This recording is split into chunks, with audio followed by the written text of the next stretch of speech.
Lucky Land Casino, asking people, what's the weirdest place you've gotten lucky? Lucky? In line at the deli, I guess? Aha, in my dentist's office. More than once, actually. Do I have to say? Yes, you do. In the car before my kids' PTA meeting. Really? Yes. Excuse me, what's the weirdest place you've gotten lucky? I never win and tell. Well, there you have it. You can get lucky anywhere, playing at LuckyLandSlots.com. Play for free right now. Are you feeling lucky? No purchase necessary. Void where prohibited by law. 18 plus. Terms and conditions apply. See website for details.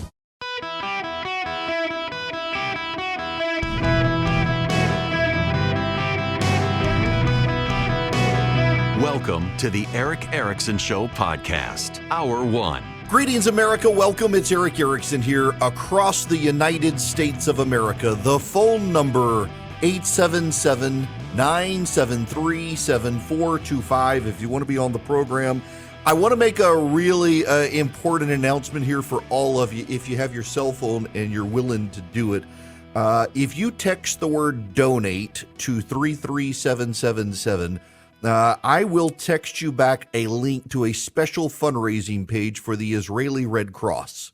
Mayor Mike Bloomberg, that Mike Bloomberg, is going to match dollar for dollar every donation made with no cap. If you give $100, he'll donate $100. If you give $1,000, he'll donate $1,000. If you give $10,000, he'll give $10,000. If you give $1 million, he'll give $1 million. There is no cap. He's a multi-billionaire several times over. He's putting his money where his mouth is. He set up a fundraising page and says dollar for dollar with no limits.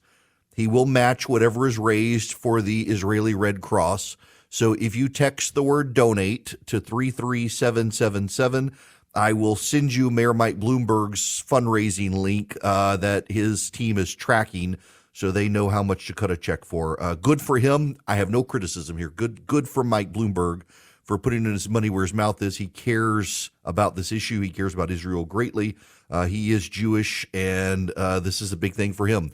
And he's willing to write large checks, but would like your help to do so. So please text donate to 33777, and Mike Bloomberg will match whatever you're able to give. So you are doubling your gift with him. Now, I got to prepare you guys for something. I was actually going to talk about something else right now, but this is actually, I think, far more important, and you need to understand what's going on, and you need to prepare yourselves for something. I need to talk about postmodern Marxism. Marxism is, in fact, an ideology that is derived from postmodernism. And Marxism views the world in terms of power dynamics. Religions view the world in terms of absolute truths. Those truths vary by religion.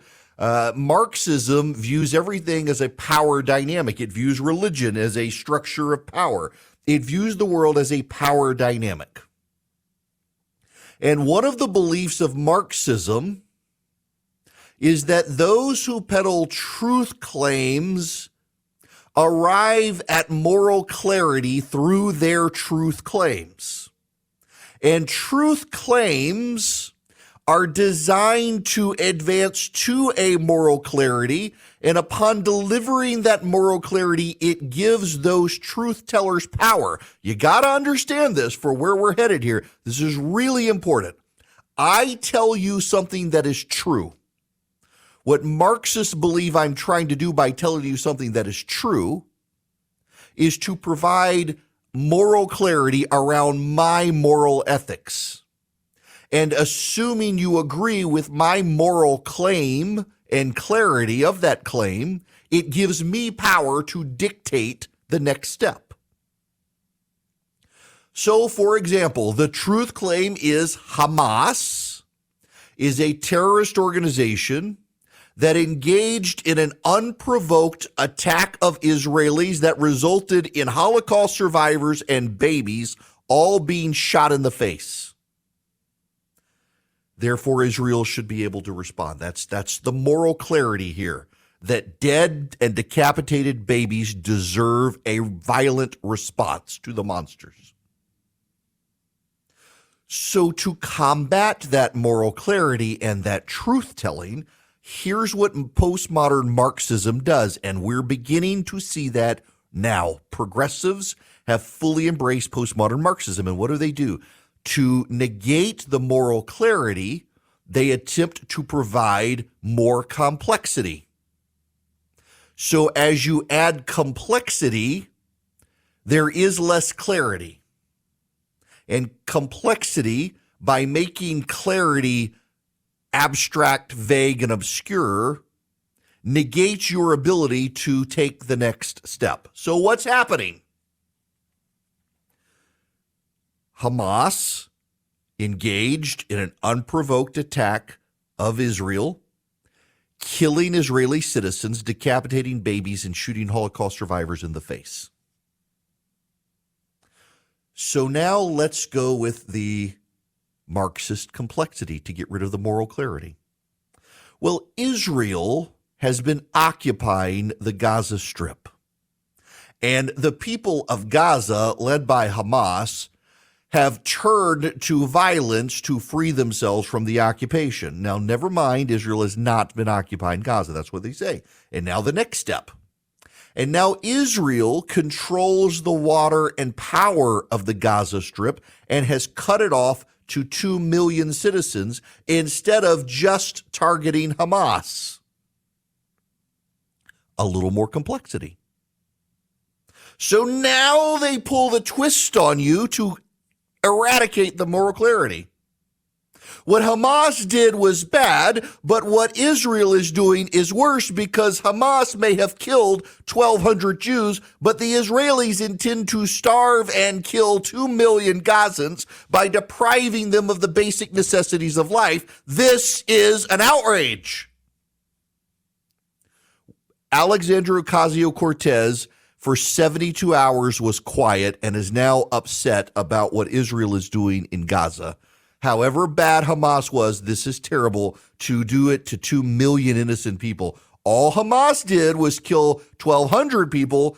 Israel is punishing 2 million people in return, and that's unjust. Rashida Tlaib, the same thing. Democrats globally, the same thing. It is progressive Marxist ideology. You add complexity to erase moral clarity. Black Lives Matters has come out today and said, actually, we wish other little groups would stop calling themselves Black Lives Matter because we disagree with what they did, and we need you to know that while we disagree with Israel, we would never do that. This is a real thing that has happened. The National Black Lives Matters group has now come out and said, we're just so upset that Black Lives Matter Chicago did this. We have nothing to do with them. They have nothing to do with us. Blah, blah, blah, blah, blah. No, you were perfectly fine with Black Lives Matter Chicago. You never tried to stop them until they generated backlash that's hurting your funding from liberal Jews, and now you're upset that Jewish people don't want to give you any money. You've added complexity to eradicate the moral clarity. So let me clarify the situation for you that's happening in Israel. Hamas uses mosques, schools, and hospitals as weapons development labs. Hamas is the elected government of Gaza. The residents of Gaza chose to replace the Palestinian government with Hamas. And then Hamas promptly canceled future elections and now has a dictatorship in Gaza. And the people of Gaza have largely been on Hamas's side. Hamas uses hospitals as their headquarters. Hamas uses mosques as weapons labs. Hamas uses schools as launch facilities for the weapons. The reason Gaza has no water is not because the Israelis stopped the flow. It's because Hamas dug up the water pipes and the sewage pipes to use those pipes for rockets.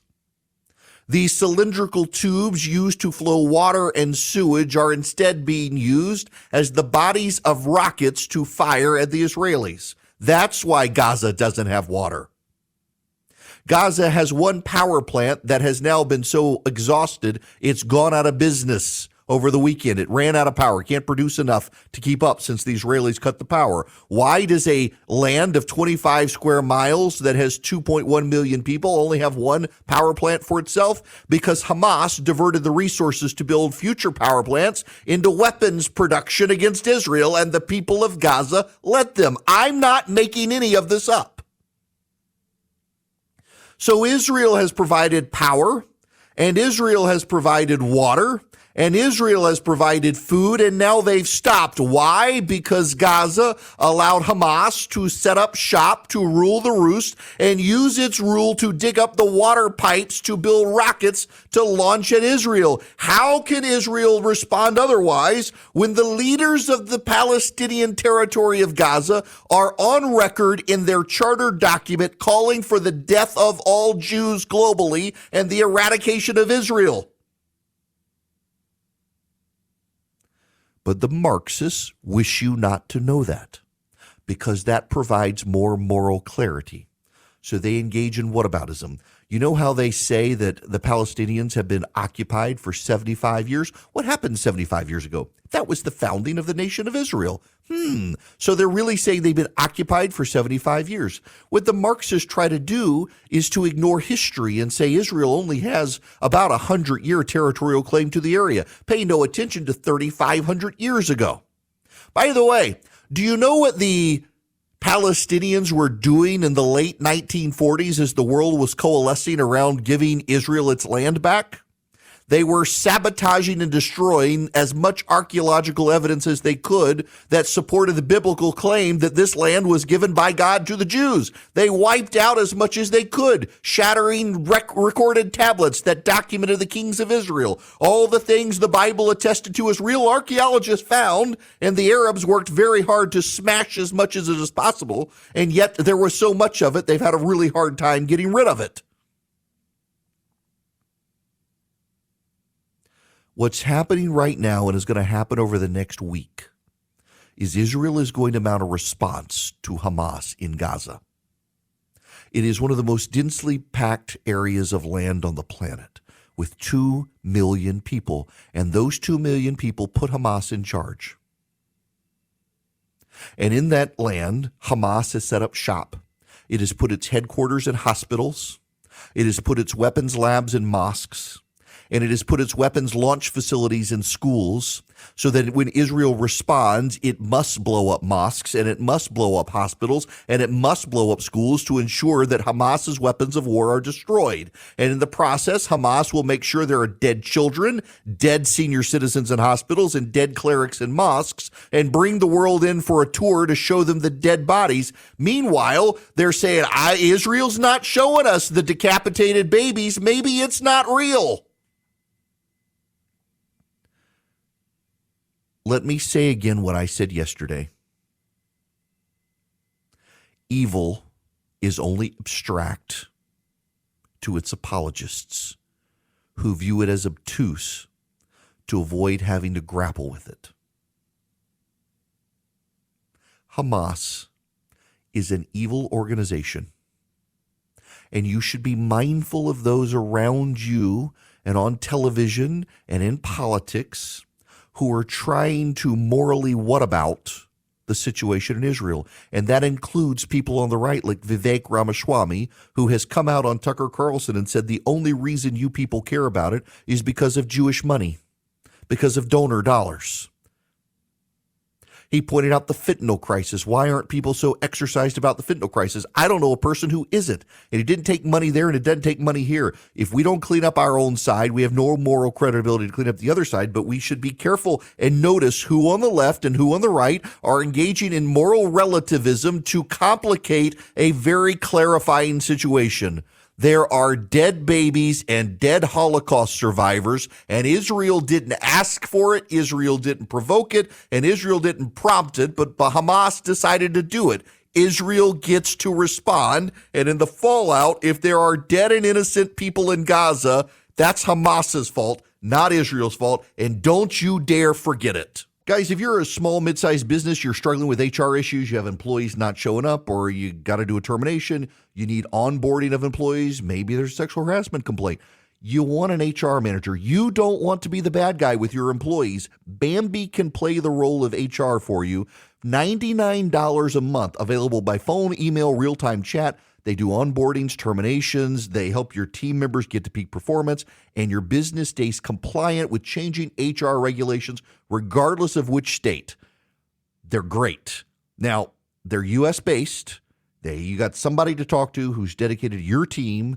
They give you access to HR expertise, and they add personal touches. So even though they're outsourced by your company, they really feel like they're a part of your team. That matters. Go to Bambee.com right now. Type in Eric Erickson under podcast. When you sign up, it'll help my show. Bambee.com, Bambee.com, Bambee.com, Eric Erickson in the podcast tab. Breaking news, the United States and Qatar have decided to withhold the $6 billion humanitarian aid package from Iran that's in a Qatari bank account. Given Qatar, you should be cautious here because Qatar is on the side of the Iranians and Hamas and is only nominally an ally of the United States at this point. So be very cautious there. But this is breaking news now for the Washington Post.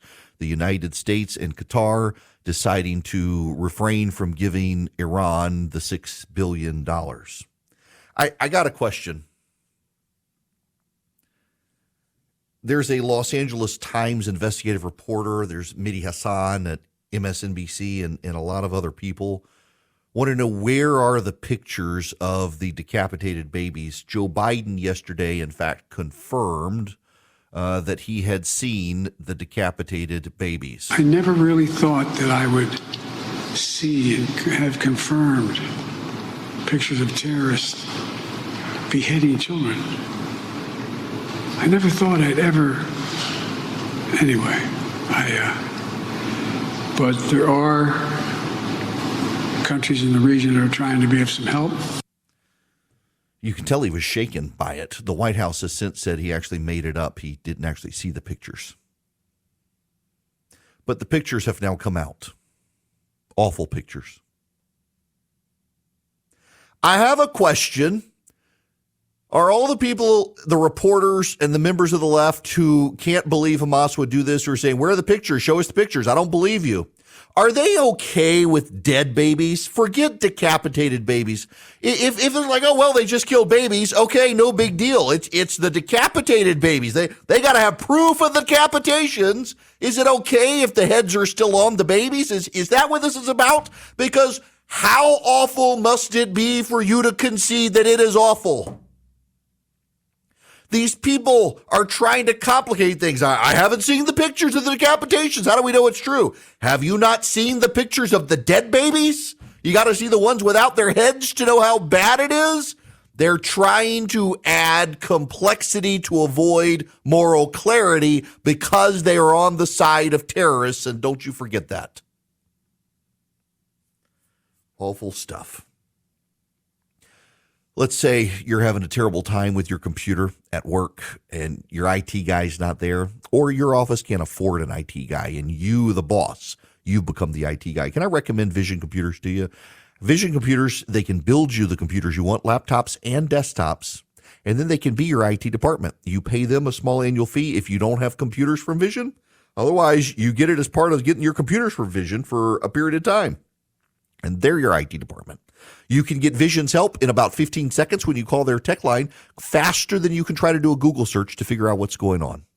They build your computers. They service your computers. They can do much of it remotely as needed. Email support, printer support, everything you need, you get it from Vision Computers.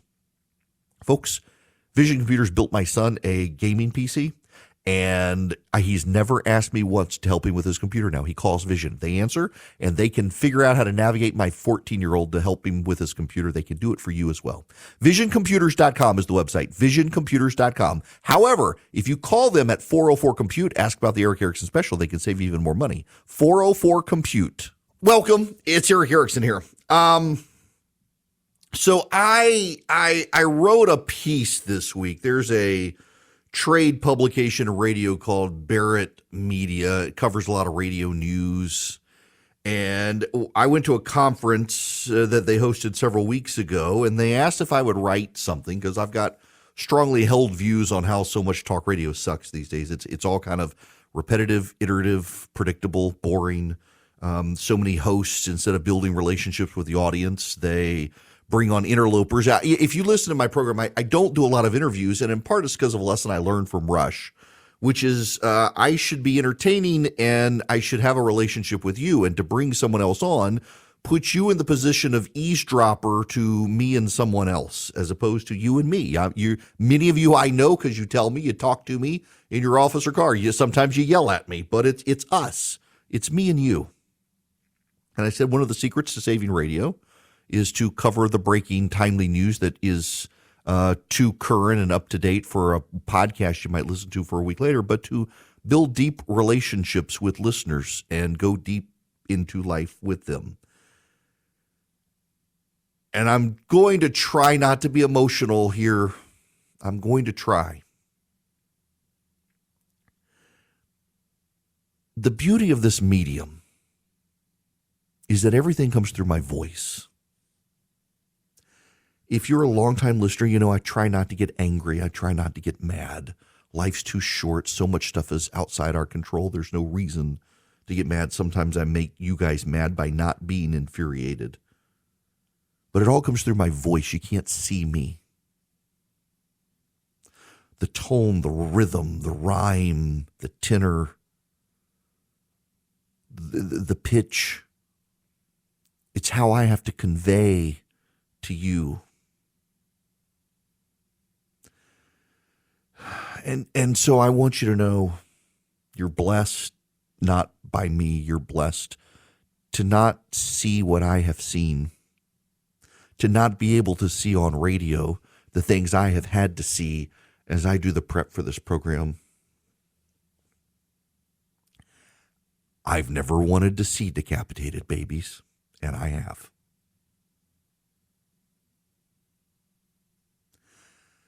I've never wanted to see the charred remains of children and grandparents, and I have. I have seen horrible things this week. And it makes me all the more angry at the people who want to what about it. There's no justification for the charred remains of a baby in fetal position dying in agony. There's no justification for the charred remains of two bodies in the back of a car holding hands.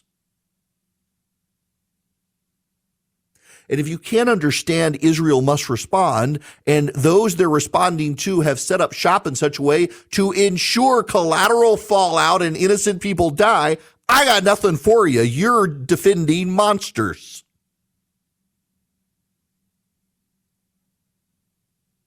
Mark Rowan is my boss's boss's boss's boss's boss. Mark Rowan is the CEO of Apollo Global Management. Apollo Global Management is a private equity firm. They own a number of companies.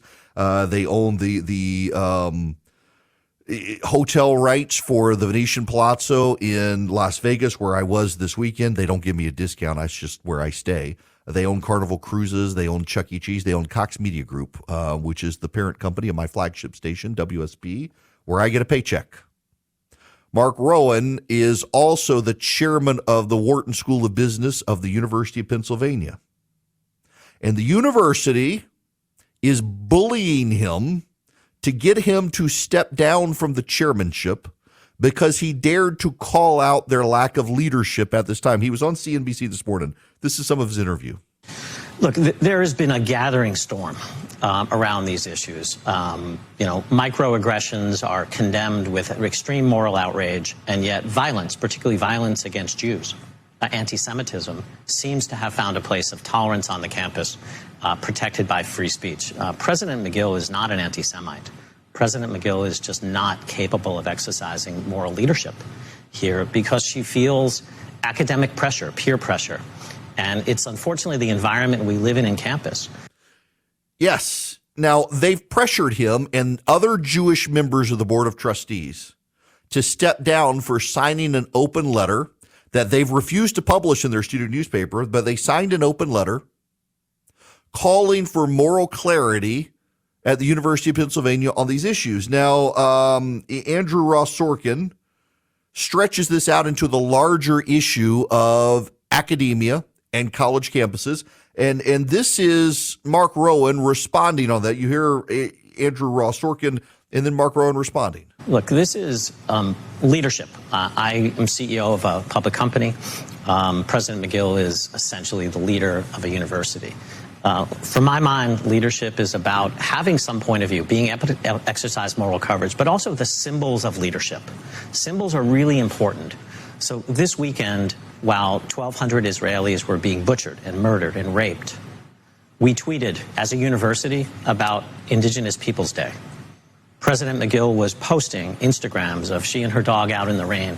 The lack of ability to actually understand what the community was going through and the environment in which the environment in which she presides is actually quite toxic.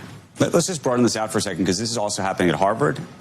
You're seeing by Larry Summers and Bill Ackman, who've made a whole number of comments about some of the statements that were made by some groups at Harvard as it relates to this, and other universities as well. What do you think is happening on campus, and what do you think the pressures are or aren't on leadership as it relates to this specific issue?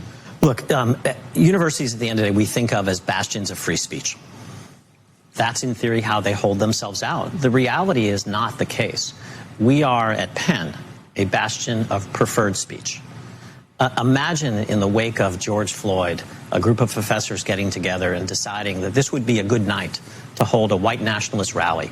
My guess is the university would have found its voice, as the university, by the way, has found its voice every time it has wanted to.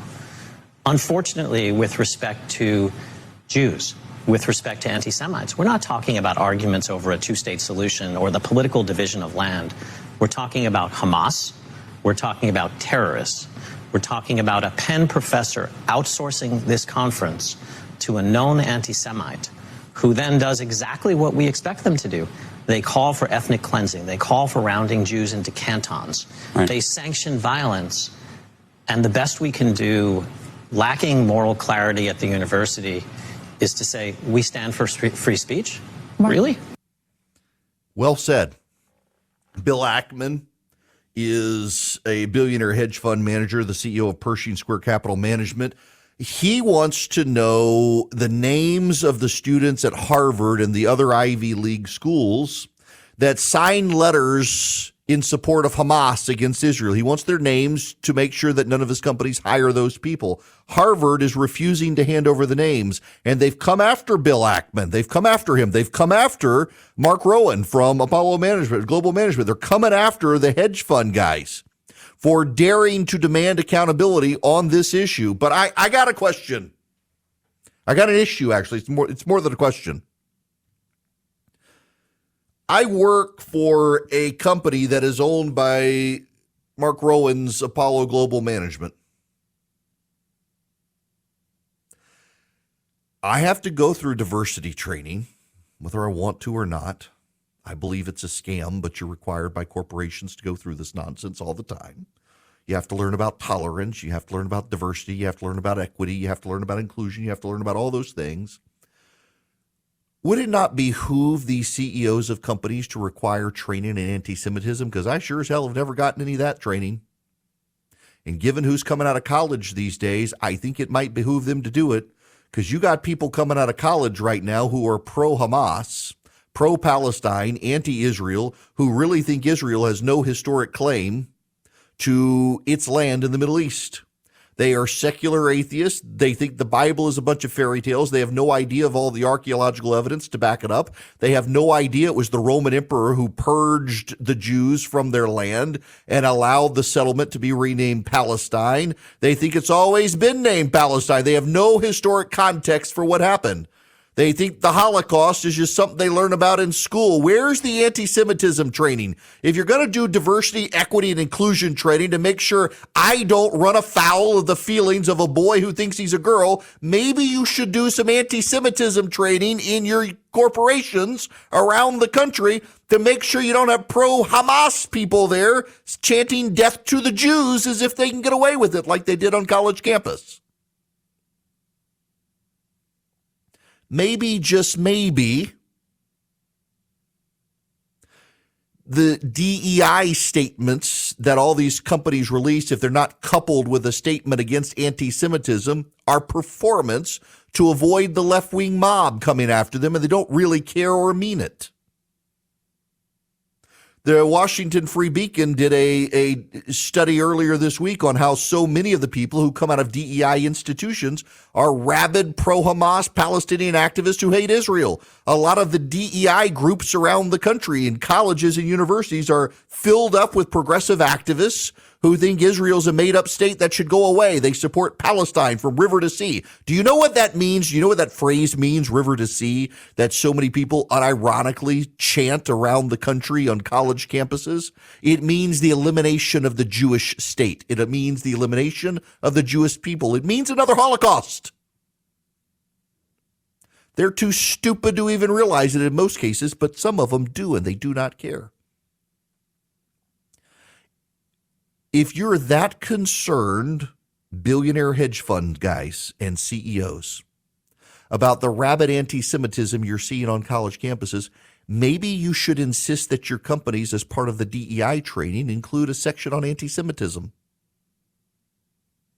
Maybe you should insist that your companies don't hire people who are pro-Hamas. Maybe you should insist people sign a statement that Israel deserves a right to exist. At least get your DEI training straight. I personally feel like in most corporations, I talk to Christians, evangelical Christians who work in them, and they feel like they got to walk on eggshells to avoid offending anybody on the left. And you go into the DEI training sessions that you've made mandatory, and it is essentially a re-education camp of left-wing values.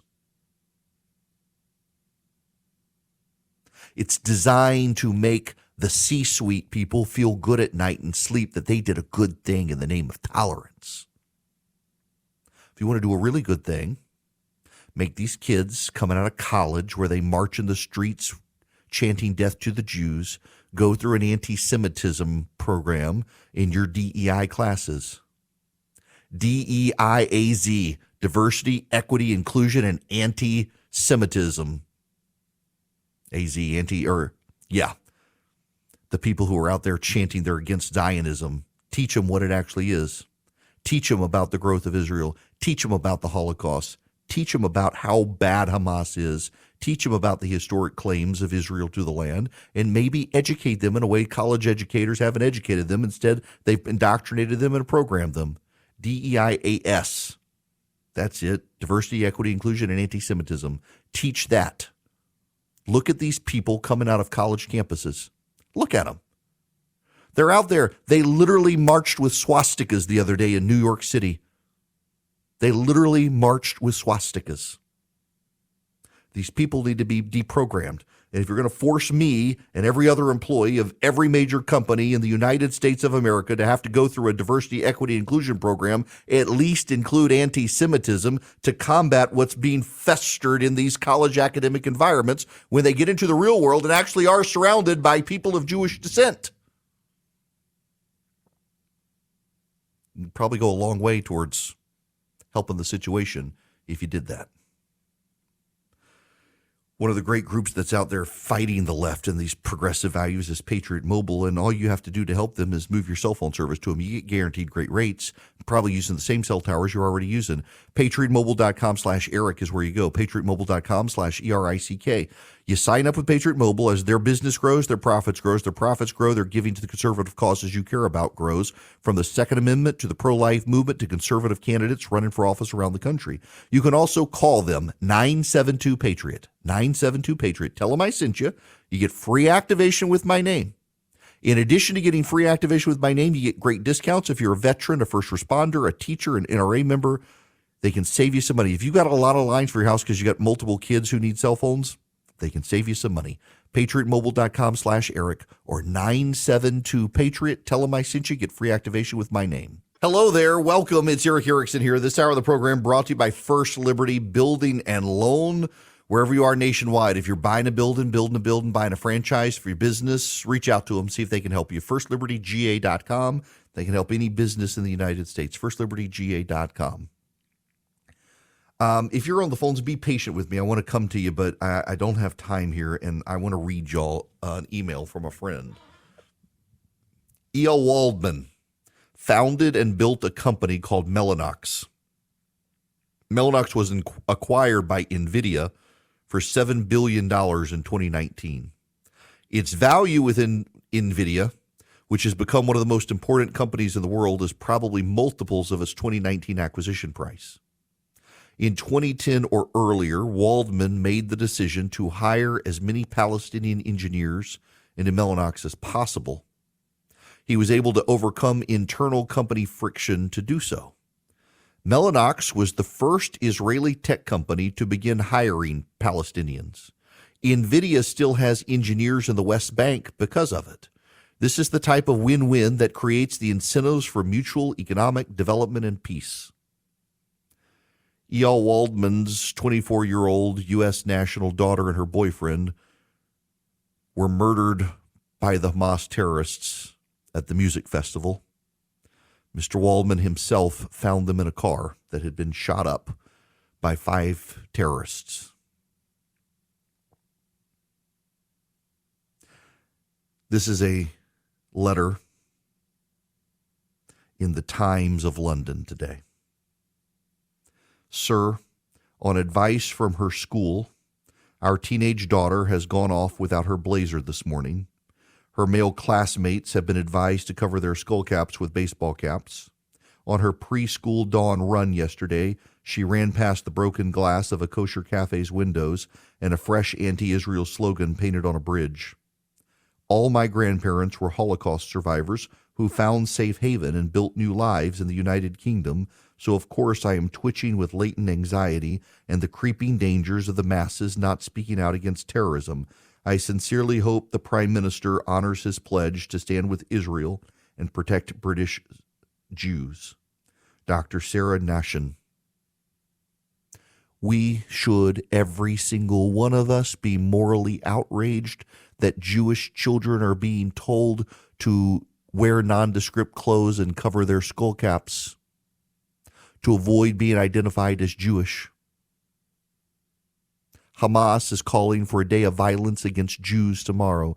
Needless to say, Jewish schools, temples, and synagogues around the entire world are worried about what's going to happen tomorrow. They're all worried what's going to happen. Here in my town, not 4 blocks from where I am, we had white nationalists show up at the local temple a while back in protest. It's time to pick a side. It's time to pick a side. I personally believe Israel should exist river to sea as God intended it. And notice the evil and the monsters who were pushing back on that idea. It's time to pick a side. You don't really have a choice at this point. You can't sit on the sidelines. You will be made to care. Hey guys, it is Ryan. I'm not sure if you know this about me, but I'm a bit of a fun fanatic when I can. I like to work, but I like fun too. It's a thing. And now the truth is out there. I can tell you about my favorite place to have fun. Chumba Casino. They have hundreds of social casino style games to choose from with new games released each week. You can play for free anytime, anywhere. And each day brings a new chance to collect daily bonuses. So join me in the fun. Sign up now at ChumbaCasino.com. No purchase necessary. VGW Group. Void where prohibited by law. See terms and conditions. 18+.